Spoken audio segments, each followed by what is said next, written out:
This is an introduction to physics at GCSE.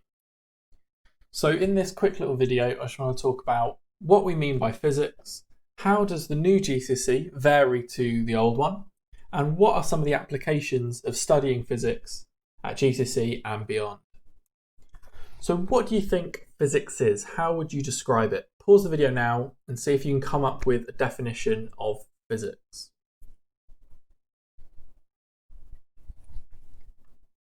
Okay, so the dictionary definition of physics is the study of matter and energy and the interaction between them. But what we really mean is that it's asking fundamental questions and trying to answer them by both observing and experimenting. So we're looking at questions like, how did the universe begin? How will the universe change in the future? How does the sun keep on shining? And what are the basic building blocks of matter, i.e. what is everything made up of? Now, there have been some changes to the GCSE over the past few years, and the first major one is that there are now no longer controlled assessments. So these were practicals that you would be assessed on, and the teachers would give you a grade on these practicals. Now we use what's called core practicals. These are practicals that we'll do in class, and they can be asked questions about in your exam. So you could get questions such as, how would you go about doing this practical? How could you improve this practical? And so on. There are 22 equations that you now have to remember. So these are questions that are not going to be in your paper. They're not going to be given to you. These are questions that you have to learn.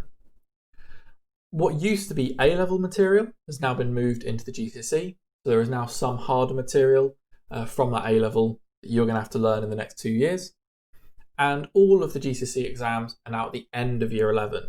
Rather than being half in year 10, half in year 11, they're now all just at the end of year 11. Now this is a list of all of the topics that you'll cover as a triple scientist doing physics. So we start by looking at key concepts in physics. So this is going to look at some of the basic definitions that you'll need for the rest of the topics going forward. Then we move on to looking at motion and forces. So how do things move? How can we describe things that are moving?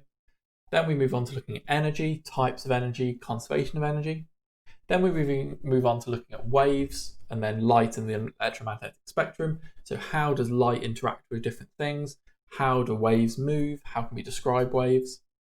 Then we move on to radioactivity. So we look at radioactive decay, half-life, and things like this. Then for triple students only, we move on to astronomy. So we look at life cycle of stars, redshift, the solar system. Then in year 11, we move on to looking a bit more into energy and forces. So building on the stuff that we did in year 10, going in a little bit more depth. We do quite a bit of time spent on electricity and circuits and static electricity. Then building on that, we move on to magnetism and motors. And then we combine the two together to look at electromagnetic induction. And then towards the end of year 11, we move on to looking at particle model and how forces can interact with things like springs. Now in yellow, I've written where the core practicals are throughout the course. So you see that there are 4 core practicals in year 10 and 4 core practicals in year 11. And we spend 1 or 2 lessons going through these and answering some practice questions in the sort of things that you'll get in your exam. Now I want to talk briefly about a piece of software that we use online called Seneca.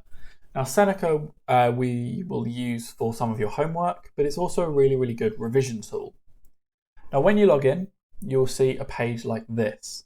At the top will be the courses that you have been assigned. So you'll hopefully be assigned physics, chemistry and biology. And you'll also be put into certain classes. So I've added myself into some of my classes, my year 7 class and my year 10 triple class.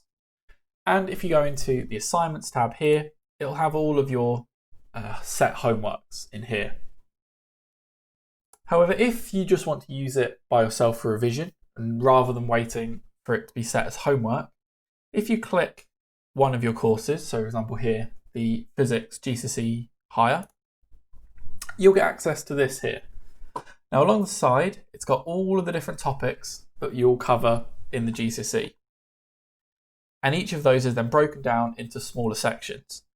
So if we have a look at topic 2, motional forces, and we go, for example, into distance and speed, we will get a series of short lessons that go through the topic and then give you some questions to test your understanding. So this piece here is on distance time graphs, so it gives you a little bit of information which you can click through to get some more information about.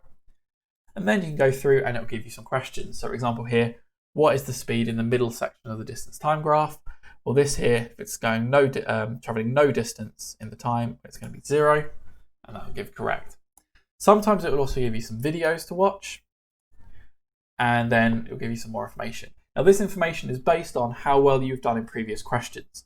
So if you're doing really well, it might give you some harder stuff. If it senses that you're struggling, it will give you some more support. So here's another question here. We have to say which one is correct. So speed time graph, well, the gradient of that is going to be acceleration, and a horizontal line above the x-axis means it's moving at constant speed. So we go here, and there you go, it's now telling me this answer is correct. So we'll be using Seneca for homework, but also it's a really, really good revision tool. And I would suggest before the end of year 11, you've gone through and completed everything on Seneca for your topics at least once. That would be a really good starting point for your revision. Physics is the study of the largest objects in the universe all the way down to the smallest objects in the universe. We study galaxies, planets, stars, all the way down to atoms and even smaller. Now, even though physicists have been making discoveries for thousands of years, there are still many things that we do not understand, and there are many questions that you may think have already been solved that we still do not know an answer to. These include things like, why does time only go in one direction? Why can't we make time go backwards? How big is the universe? Is it infinite, or does it have an edge? How does a bicycle stay upright? Why is ice slippery? And why is gravity so weak? Now, these are some questions that physicists to this day are still trying to work out the answer to, and it's your generation that may go on to answer these questions. Now, I'd like to briefly talk about some of the career opportunities you can have as a physicist. Physics specialists are highly sought after by almost all employees. The skills that you learn while learning physics, things like math skills, problem solving, and critical thinking, are sought after by almost every sector in the real world.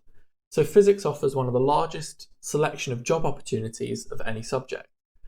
These can include things like researchers, sound engineers, computer programmers, nuclear engineers, and accountants. And the average starting salary for physics graduates is £26,731, and the overall average for all graduates is £23,000, just over. So you can see that studying physics does make a difference to how much you could earn in the future. Now, one other opportunity we offer at Chelmer Valley is GCSE astronomy. Now this runs after school, usually on Wednesdays.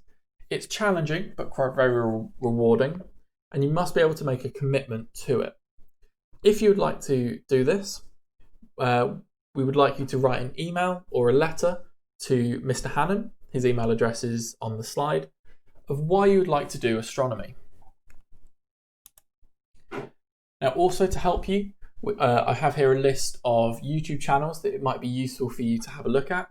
These are all really, really useful when it comes to things like revision, but also just building an interest in the subject. And I have put links to all of these videos down in the description. Now, I have a quick problem here I would like you to try and solve. It's called the pier puzzle. We have two towns very close to the ocean. One is slightly closer to the ocean than the other, and they would like to build a pier on the shoreline and a path from the pier to each of the towns. And they want to use as little material as possible to build those paths. So they want those paths to be as short as possible. Where should they end up building the pier? Now, I've put another video in the description that goes through this problem. But pause the video now and see if you can come up with a solution. And then after this video, go and watch the video in the description and you can find out the answer. Now, once again, these are the list of the topics that you'll be studying over the next 2 years. I want you to think about which area are you most looking forward to studying and why. And to help you do this, as a piece of homework, we would like you to research an area of physics that interests you the most, be it astronomy, quantum mechanics, particles, or engineering, or any others that you can find. And you'll need to include a brief description of the area of physics. Don't just copy it from Wikipedia. An application of the field, so why is it useful, how can it help humanity? And then link it to the specification and look at where you're going to study it over the next 2 years of this GCSE. And once again, in the description, I've put a link to the specification. Okay, that is the end of this introduction. Hope you enjoy the next 2 years of studying GCSE physics.